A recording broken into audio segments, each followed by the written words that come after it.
लगभग 100 साल का सफ़र तय करके सीट बेल्ट अपने फाइनल फॉर्म में हवा से उड़ते हुए ज़मीन पर आया। पेशेंट्स जिनकी कार एक्सीडेंट्स में डेथ होती है, उसका सबसे मेन रीज़न था ब्रेन इंजरी या फिर स्पाइनल कॉर्ड का टूट जाना, जिस पेटेंट को बाद में वॉल्वो ने फ्री टू यूज़ कर दिया,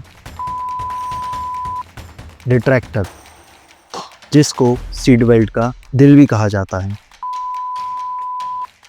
देखो, एक्सीडेंट के केस में सीट बेल्ट का लॉक होना काफ़ी नहीं होता है। सिर्फ एक छोटा सा कंट्रोल ब्लास्ट और आपकी बॉडी फ्रैक्शन ऑफ सेकंड्स में सीट से जाके चिपक जाती है। गलती किसी की भी हो, जान आपकी है।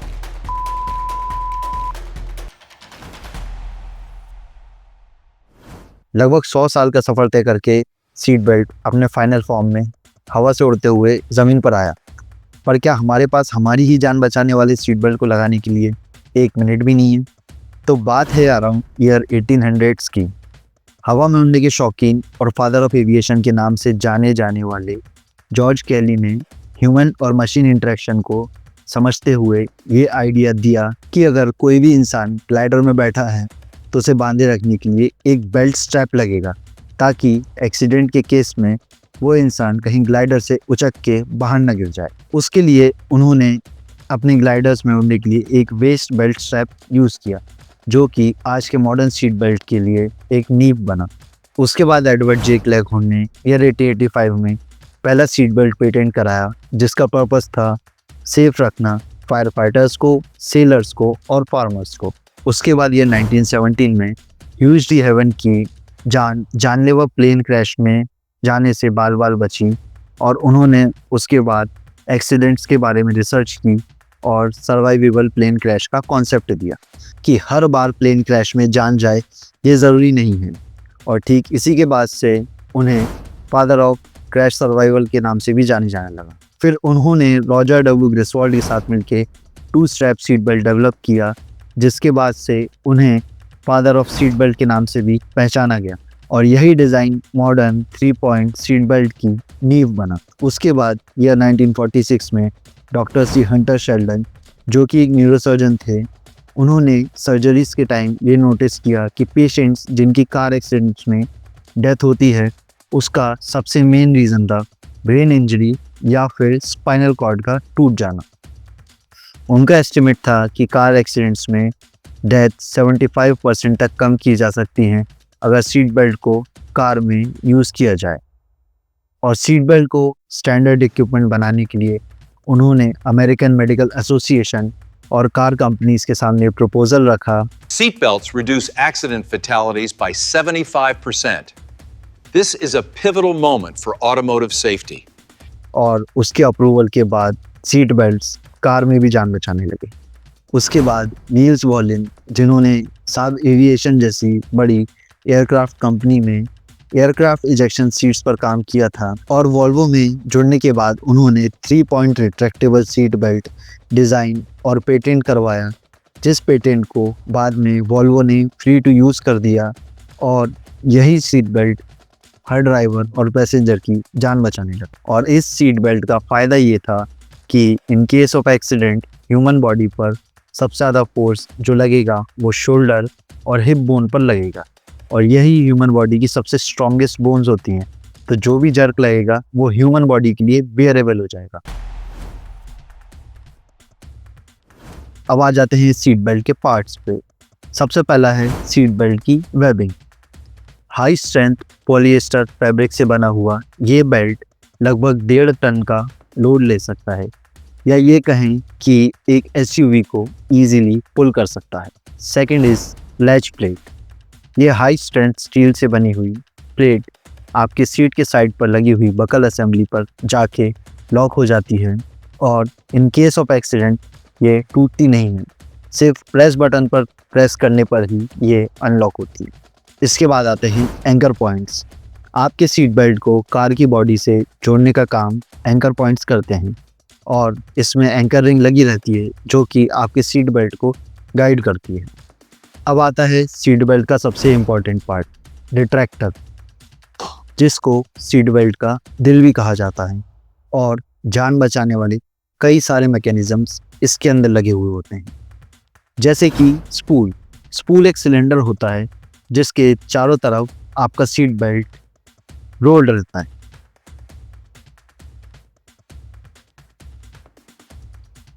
और एक्सीडेंट के केस में स्पूल लॉक होता है और जिसके साथ साथ आपका सीट बेल्ट भी लॉक हो जाता है। उसके बाद स्पूल के एक एंड पर स्पाइरल स्प्रिंग लगी रहती है जो कि बेल्ट पर टेंशन बनाए रखती है, और खींचने पर ये स्प्रिंग कंप्रेस होती है और छोड़ने पर ये स्प्रिंग रिलीज होती है और बेल्ट को अपने ऊपर पुल कर लेती है।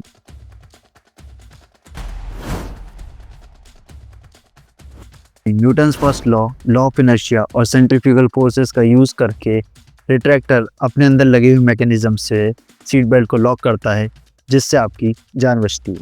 न्यूटन्स फर्स्ट लॉ कहता है कि कोई भी ऑब्जेक्ट या बॉडी अगर रुकी हुई है तो वो रुकी रहेगी, या फिर अगर कोई मोशन में है तो मोशन में रहेगी, लेकिन सिर्फ तब तक जब तक कोई भी एक्सटर्नल फोर्सेस उस बॉडी को मूव ना करा दे या फिर स्टॉप ना करा दे। फर्स्ट लॉकिंग मैकेनिज्म्स जो कि Newton's first law of inertia पे काम करता है, उसके 3 इंपॉर्टेंट पार्ट होते हैं। सबसे पहला ratchet wheel, second is Paul, third is inertia ball. Number 1 ratchet wheel, ये एक बहुत सारे तीत वाला व्हील होता है जिसको हम गियर भी कह सकते हैं। ये स्पूल के एक एंड पर लगा हुआ होता है और स्पूल के साथ ही रोटेट होता है, but in case of accident यही व्हील लॉक होता है जिससे स्पूल लॉक होता है और आपका सीट बेल्ट भी लॉक हो जाता है। सेकंड इज पॉल, एक लीवर की तरह काम करता है और इन case of accident ratchet wheel को लॉक करता है जिससे आपका सीट बेल्ट लॉक हो जाता है। थर्ड इज इनर्शिया बॉल, ये एक स्टील बॉल होती है और अपने स्पेस में आराम से बैठी रहती है, पर इन case of sudden acceleration, deceleration या टिल्ट होने की कंडीशन में ये बॉल अपनी स्पेस छोड़ देती है जिससे कि ये बॉल को ऊपर उठाती है और घूमते हुए रैचेट व्हील को लॉक कर देती है जिससे आपकी जान बचती है अगर सीट बेल्ट लगाया है तो। अब देखो, कार क्रैश की सिचुएशन में होता यह है कि जब भी कोई व्हीकल किसी ऑब्जेक्ट से टकराता है तो उसकी स्पीड काफ़ी स्लो हो जाती है या फिर वो कंप्लीट स्टॉप पे आ जाता है, पर कार में रखे हुए दूसरे ऑब्जेक्ट्स या फिर ह्यूमन बॉडी, वो क्योंकि कार का पार्ट नहीं है तो वो लूजली आगे जाने लगता है बाय लॉ ऑफ इनर्शिया। तो अगर सीट बेल्ट ना लगा हो तो ह्यूमन बॉडी जो है वो कार के स्टीयरिंग, डैशबोर्ड या फिर विंडशील्ड से भी टकरा सकती है जिसके कारण होती है फैटल इंजरी। अब सीट बेल्ट लगे होने पर सीट बेल्ट इनर्शिया फोर्सेस को अपोज करता है और आपकी बॉडी को ग्रेजुअली स्टॉप कर देता है। इस ग्रेजुअल डिसेलरेशन से एनर्जी स्मूथली एब्जॉर्ब होती है और इम्पैक्ट फोर्स कम हो जाता है। Second is centrifugal force. हमें पता है कि अगर हम किसी पत्थर को धागे से बांधकर गोल गोल घुमाएंगे तो एक सर्कुलर पाथ पर घूमेगा, और इस सर्कुलर पाथ पर घूमते हुए पत्थर को जो फोर्स बाहर लेके जाना चाहता है वो फोर्स सेंट्रीफ्यूगल फोर्स कहलाता है, और ये एक इमेजिनरी फोर्स है। अब अचानक से धागा टूट जाए या पत्थर छूट जाए तो एक सीधे डायरेक्शन में जाने लगेगा। कुछ इसी प्रिंसिपल पर by laws of centrifugal force हमारा सीट बेल्ट भी काम करता है। अब इस मैकेनिज्म में 2 गियर्स का यूज़ होता है। गियर नंबर 1 जो कि रिट्रैक्टर पे फिक्स रहता है, और गियर नंबर 2 जो कि स्पूल के एंड पर मार्जिन ऑफ मूवमेंट के साथ में लगा रहता है, कुछ फ्लाईवेट्स के साथ में। अब नॉर्मल कंडीशन में स्पूल के रोटेशन के साथ में गियर नंबर 2 इजीली रोटेट होता है, पर सडन जर्क की कंडीशन में गियर नंबर 2 पे लगे हुए फ्लाईवेट्स बाहर जाने लगते हैं ड्यू टू सेंट्रीफ्यूगल फोर्स, और बाहर वाले गियर नंबर 1 पे जाके लॉक हो जाते हैं जिससे स्पूल लॉक हो जाता है और आपका सीट बेल्ट लॉक हो जाता है। फॉर एग्जांपल, जब कार राइट की तरफ टर्न लेती है तो बॉडी लेफ़्ट की तरफ मूव होती है, और जो बॉडी पर इमेजिनरी फोर्स लग रहा होता है यही होता है सेंट्रीफ्यूगल फोर्स जो कि सेंटर से अपोजिट डायरेक्शन में वर्क करता है। अब आते हैं प्रिटेंशनस। देखो, एक्सीडेंट के केस में सीट बेल्ट का लॉक होना काफ़ी नहीं होता है। आपकी बॉडी सीट से थोड़ी सी आगे निकल जाती है और आपकी बॉडी और सीट के बीच में एक गैप बन जाता है, और यही गैप कई बार फैटल इंजरी का कारण बनता है।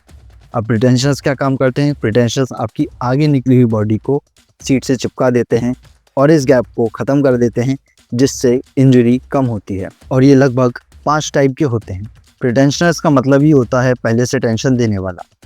इसका काम ये रहता है कि एक्सीडेंट के केस में आपकी आगे गई हुई बॉडी को पीछे खींचकर सीट से चिपका देता है, और ये लगभग 5 टाइप के होते हैं। Number 1, pyrotechnic pretensioners. सिर्फ एक छोटा सा कंट्रोल ब्लास्ट और आपकी बॉडी फ्रैक्शन ऑफ सेकंड्स में सीट से जाके चिपक जाती है। अब एक्सीडेंट के केस में होता यह है कि आपकी गाड़ी के चारों तरफ क्रैश सेंसर्स लगे हुए होते हैं, और इन केस ऑफ एक्सीडेंट ये क्रैश सेंसर्स ECU को सिग्नल भेजते हैं। ECU के पास जैसे ही सिग्नल जाता है, ये पायरोटेक्निक प्रिटेंशनर को सिग्नल भेजता है। पायरोटेक्निक प्रिटेंशनर्स के अंदर रखा रहता है पायरोटेक्निक एक्सप्लोजिव्स, जो कि ब्लास्ट होता है और गैस प्रोड्यूस करता है। अब पायरोटेक्निक प्रिटेंशनर्स के अंदर जो पार्ट्स होते हैं उसमें सबसे पहले तो होता है एक्सप्लोजिव। एक्सप्लोजिव जब ब्लास्ट होता है तो वो गैसेस रिलीज़ करता है। गैसेस कहाँ रिलीज़ होती है? गैसेस रिलीज़ होती हैं एक चेम्बर में। चेम्बर के अंदर एक पिस्टन रखा रहता है जिसके एक साइड पे रैक लगी हुई होती है। रैक के ऊपर बहुत सारे टीथ बने हुए रहते हैं। अब जैसे ही गैस एक्सपेंड होगी वो पिस्टन पर फोर्स लगाएगी, और उस पिस्टन पर फोर्स रखते ही वो पिस्टन मूव होगा और रैक को मूव कराएगा। अब रैक के एक एंड पर गियर लगा हुआ है, और ये गियर आपके स्पूल से कनेक्टेड है। तो जैसे ही ये रैक पीछे आएगी, गियर रोटेट होगा, स्पूल रोटेट होगा, जिससे कि आपका सीट बेल्ट पीछे पुल बैक होगा और आपकी बॉडी सीट से जाके चिपक जाएगी, और जिससे इंजरी के चांसेस कम हो जाते हैं। पायरोटेक्निक प्रिटेंशनर्स काफ़ी ज़्यादा फास्ट एंड रिलायबल प्रिटेंशनर्स होते हैं। ये एयर बैग खुलने से पहले ही आपकी बॉडी को सीट से चिपका देते हैं। एक बार यूज़ होने पर इन्हें रिप्लेस करना पड़ता है। ये काफ़ी ज़्यादा एक्सपेंसिव होते हैं, इसलिए इन्हें सिर्फ लग्जरी कार्स में ही यूज़ किया जाता है। Second is mechanical pretensioner. Stored mechanical energy का यूज़ करके ये pretensioners in case of accident spring और गियर के सेटअप की हेल्प से ऑक्यूपेंट को पीछे पुल कर लेते हैं।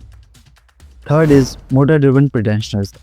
ECU, जिसको कार का ब्रेन भी बोला जाता है, और मोटर की हेल्प से सिर्फ एक्सीडेंट में ही नहीं, सडन हार्ट ब्रेकिंग या कार स्किड होने की कंडीशन में भी ये मोटर ऑक्यूपेंट को पीछे पुल करके सीट से चिपका देती है। अब यहाँ पे ABS और ESC का काफ़ी बड़ा रोल रहता है, जो कि ECU को सिग्नल भेजता है, और इस तरीके से मोटर ड्रिवन प्रिटेंशनर्स काम करता है। नंबर 4, बगल माउंटेड। ये सिस्टम सीट बेल्ट के बगल साइड पर लगा हुआ होता है। इन केस ऑफ एक्सीडेंट ये पूरा बकल ही नीचे पुल हो जाता है, जिससे आपकी लैप बेल्ट और शोल्डर बेल्ट टाइट हो जाती है और आपकी बॉडी सीट से चिपक जाती है। Number 5, retractor mounted.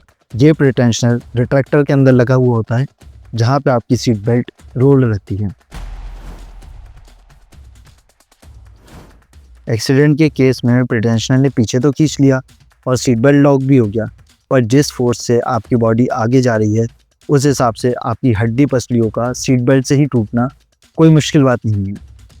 अब देखो, एक्सीडेंट के केस में प्रिटेंशनर ने आपकी बॉडी को पीछे खींच के सीट से तो चिपका दिया, और इस दौरान आपकी कार कुछ हद तक हॉल्ट पे आ जाएगी, पर आपकी बॉडी अभी भी आगे जा रही होती है as per the law of inertia. और क्योंकि आपने सीट बेल्ट लगाया हुआ है और सीट बेल्ट लॉक हो चुका है, इस कंडीशन में आपकी बॉडी सीट बेल्ट पर फोर्स लगाएगी, और सीट बेल्ट तो टूटने से रहा, टूटेगी क्या? आपकी पसलियाँ। तो ऐसी नौबत ना आए उसके लिए लगाए जाते हैं फोर्स लिमिटर्स।